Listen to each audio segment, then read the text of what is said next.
de cette nouvelle maison d'édition, les éditions Guimel. Donc, madame, comme vous le savez, madame Diane Rokhia est une femme de communication, elle est journaliste de formation, elle est installée à Paris, elle travaille dans la communication de l'événementiel en France depuis 25 ans.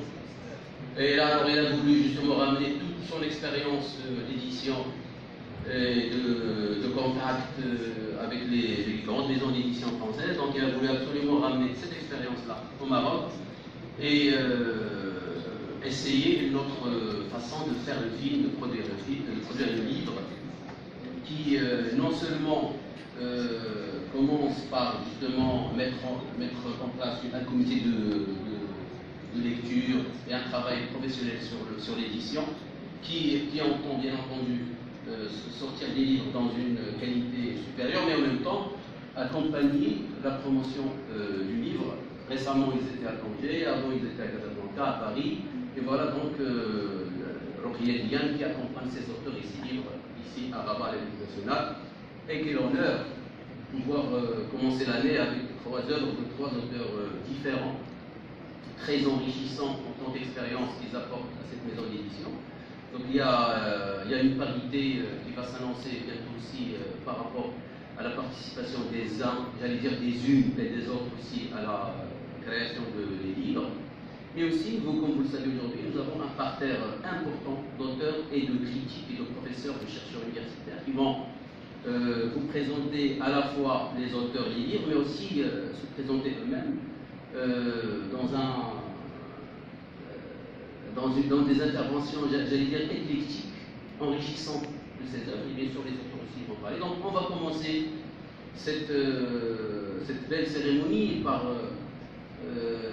l'intervention du professeur Sana Rouati, qui est enseignante universitaire à l'université de l'Autofé de la Kénitra, qui est critique littéraire de renommée internationale, et qui va intervenir sur les deux livres de Khalid Jamei et de Iman Fki. Ensuite, nous allons céder la parole à Seymour Zokri pour nous faire un témoignage et aussi parler du livre de Khalid Jamei, étant donné que lui-même, il a derrière lui une très grande expérience dans l'action pour les droits humains au Maroc et à l'international. Lui-même, il a été bien sûr détenu à Tazmamat, comme vous le savez. Ensuite, nous allons céder la parole, bien sûr, je vais essayer de parler un peu de Selim Chikab, qui est un ami, qui est un collègue, on a bossé ensemble dans le temps sur la fameuse émission de cinéma Zawaya, parce que Asba, c'est tout récent pour lui, mais avant c'était la grande école Saïd Zawaya. Il est enseignant, il est philosophe, il est critique du cinéma, il a beaucoup de livres aussi à son actif. Et voilà, et donc les éditeurs aussi vont intervenir pour un peu faire participer la salle et communiquer avec vous sur leur travail. Alors on va faire comme ça, vous êtes d'accord? Ah ben c'est parfait. Alors, professeur Apollinaire. Il a beaucoup entendu.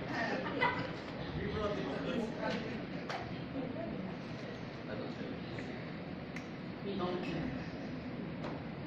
je commencerai d'abord par remercier Madame Rokhia Diane, la directrice des éditions Rimel, qui m'a invitée à présenter en fait les trois livres. Mais donc j'aurais aimé présenter le livre de M.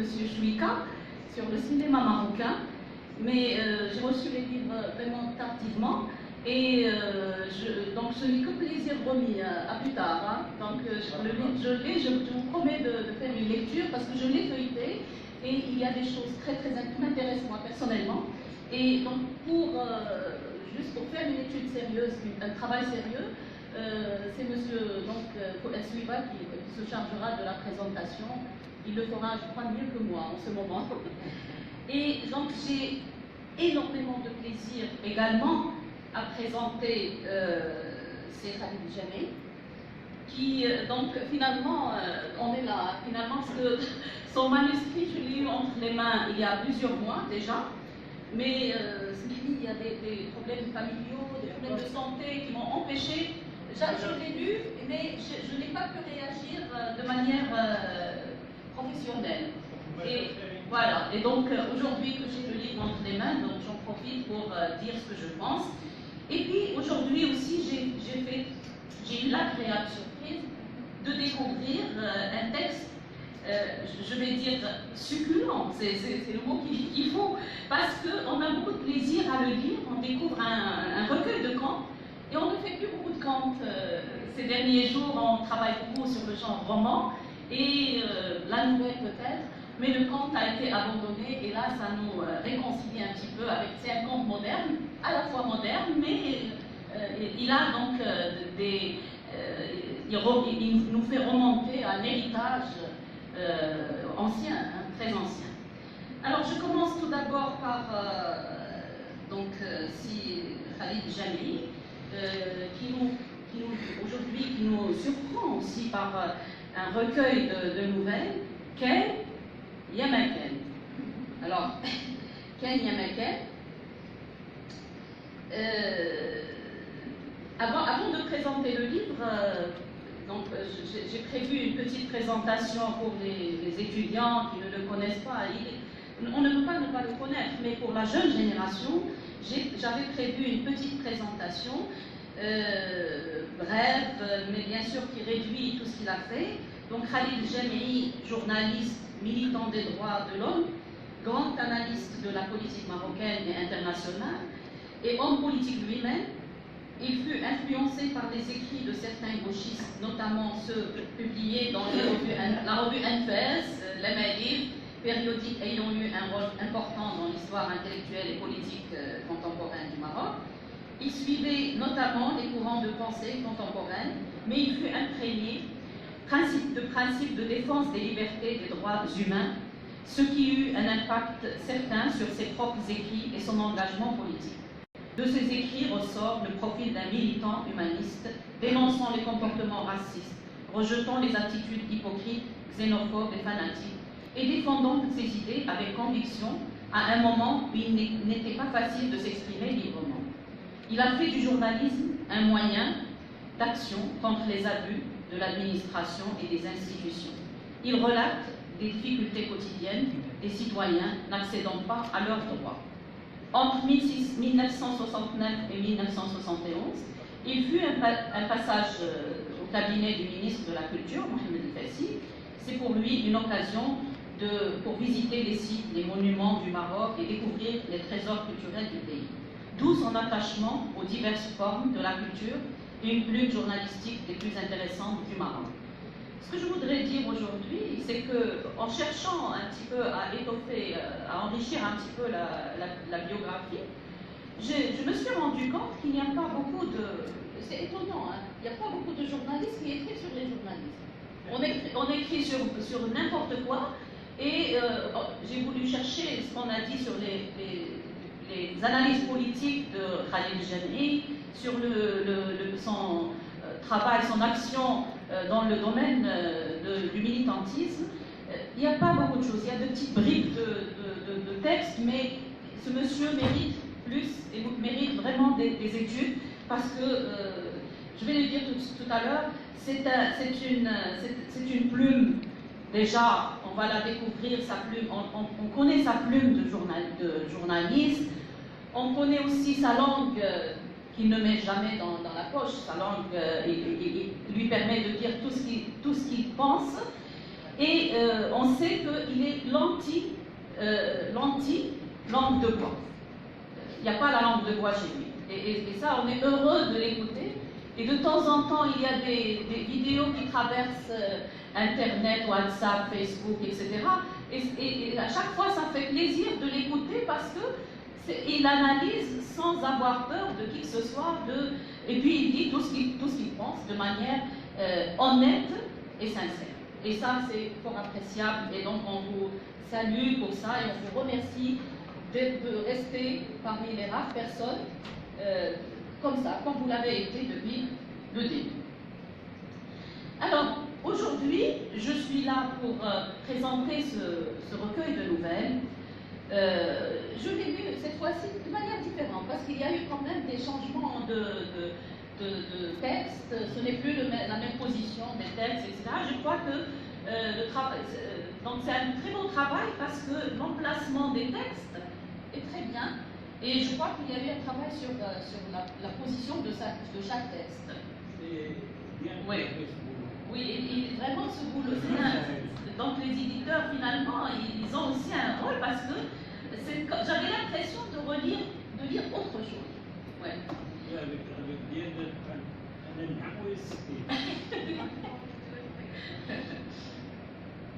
Alors aujourd'hui, donc, nous découvrons un écrivain tardif. Un écrivain tardif, on va dire. C'est comme M. Abdullah Alaoui Mdghari. Donc nous avons cette année 2 écrivains tardifs. Donc Abdullah Alaoui Mdghari qui nous a sorti un roman Une enfance métissée et qui fait la préface à son ami Khalid Jami, belle préface d'ailleurs. Et puis ce recueil de nouvelles que j'ai lu avec énormément de plaisir, et là je ne suis pas en train de jeter des fleurs, mais réellement c'est un recueil.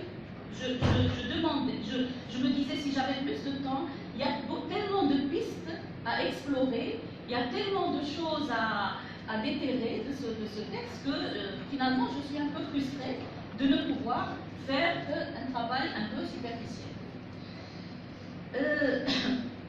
Donc comme l'a très bien dit Abdullah Alaoui Mdghari, nous découvrons une période qui n'a pas encore livré tous ses secrets, ce qu'on nomme communément les années de blanc.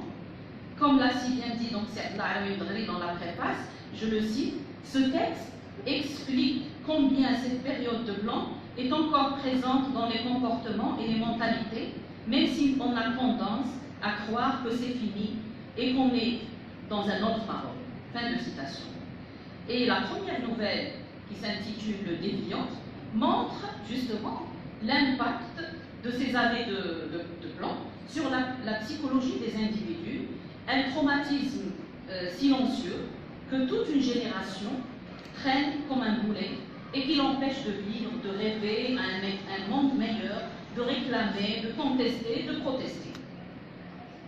Le titre, Kenya Meken, je vais m'arrêter un petit peu sur le titre, joue sur une ambiguïté homophonique surtout, celle de la formule consacrée pour raconter des histoires imaginaires, Ken, Ya, Meken.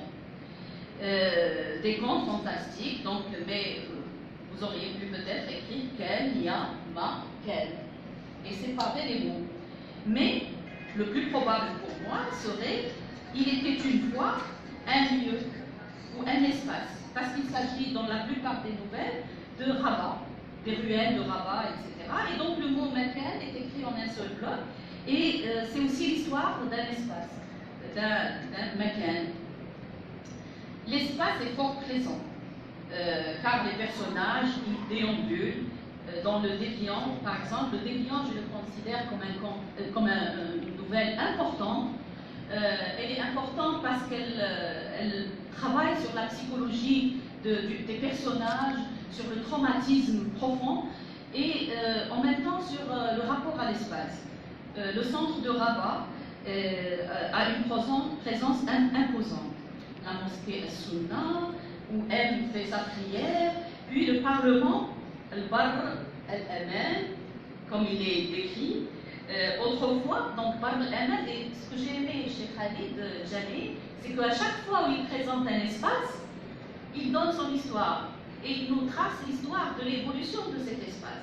Et alors, Barr Al-Aman, autrefois, c'était la cour d'appel où ont eu lieu des procès célèbres, dont celui des assassins d'Abdelaziz Ben Driss, important dirigeant du parti Istiqlal, égorgé à Tahinaoui. Ou, quand il parle du ministère de l'Information, lieu de la parole officielle, et dans le passé, c'était le commissariat central et un lieu de souffrance des patriotes du temps du protectorat, et qui continue à être un lieu de torture, mais cette fois-ci pas des gens, mais de torture de l'expression. Et je cite Khalid Jami, c'est là que les journaux, revues et autres publications étaient décortiquées, analysées, annotées et répertoriées. Fin de citation. Autrement dit, c'est toujours le lieu qui détient le pouvoir sur la vie et la mort des mots. Et je le cite, donc c'est celui de la censure. Être censeur, c'est avoir droit de vie et de mort sur les mots. Fin de citation. Alors, le recueil est composé de 24 nouvelles qui traite de sujets graves et où les variations sur cruauté, la cruauté et la torture vont crescendo d'une nouvelle à l'autre. De la torture psychologique et individuelle dans la première nouvelle de Déviant, un personnage ayant la phobie de la persécution, à la torture sadique sur tout un peuple dans la deuxième nouvelle, l'Einstadt, la ville de la souffrance, où un certain Atarout, imprégné d'un machiavélisme pernicieux, a compris que tout être humain n'est que la somme de ses peurs et qu'en multipliant les sources de ses peurs, on le jette directement entre les griffes de son soi-disant protecteur, qui n'est en fait que son véritable bourreau. À l'aide de ces Zabaniya, Atarout va multiplier les rumeurs sur d'éventuels ennemis, tantôt communistes, tantôt islamistes, selon les circonstances. Il va donc perfectionner les stratagèmes pour augmenter cette peur chez le peuple, pour mieux le dominer. Et puis on arrive à une nouvelle, je sors parce que je suis dans une thématique, Al-Bustan.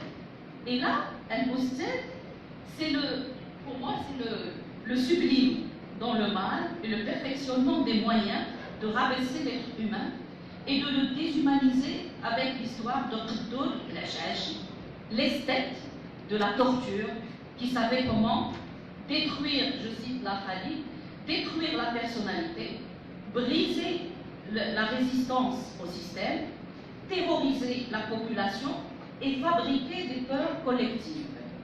Et bien sûr, pour réussir ces exploits, il y a une armée de sadiques qui n'attendent que des victimes pour sophistiquer leurs méthodes. Mais par exemple, il y a Mtelqa, spécialiste du maniement du marteau. Alors voilà ce qu'il dit.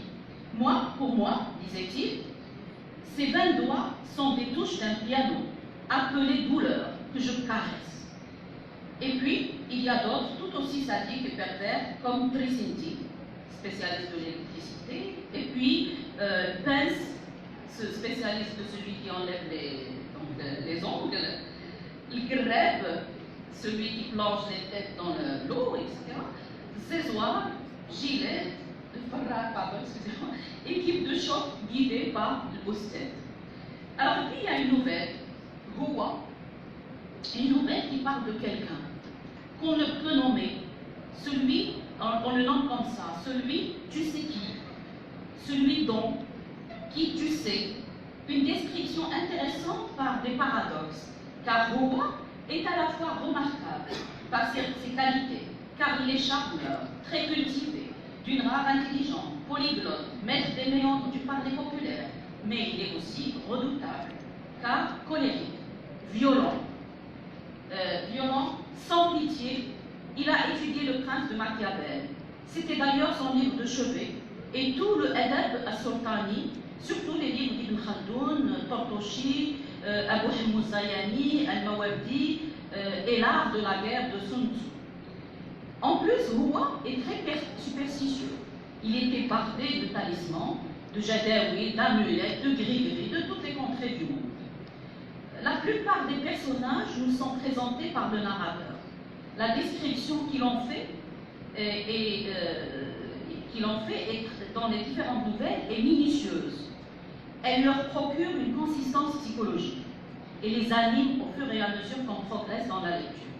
Ce même personnage sera revisité dans La Voix, Outre-temps, et ces voix d'outre-temps qui réclament toujours justice.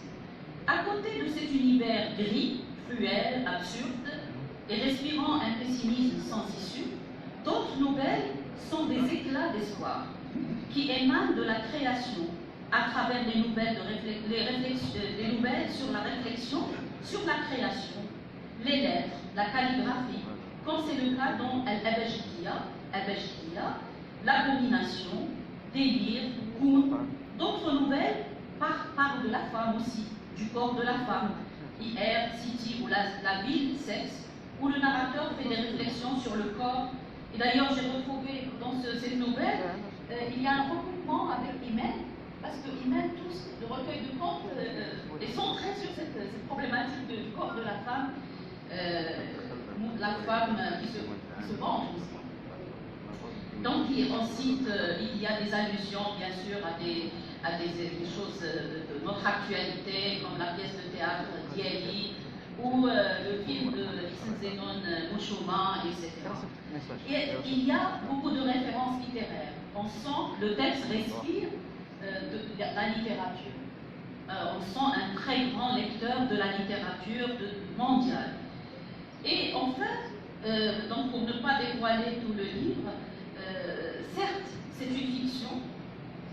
Ce sont donc dans toutes les nouvelles, donc on ne peut que les considérer comme une fiction, mais elle est nourrie de beaucoup de vérités qui peuvent être considérées comme un témoignage de grande valeur, qui n'a été exploité que partiellement pour les besoins de la création. Mais n'est-il pas temps de profiter des témoignages de personnes comme Khalid Jamri pour lire autrement notre histoire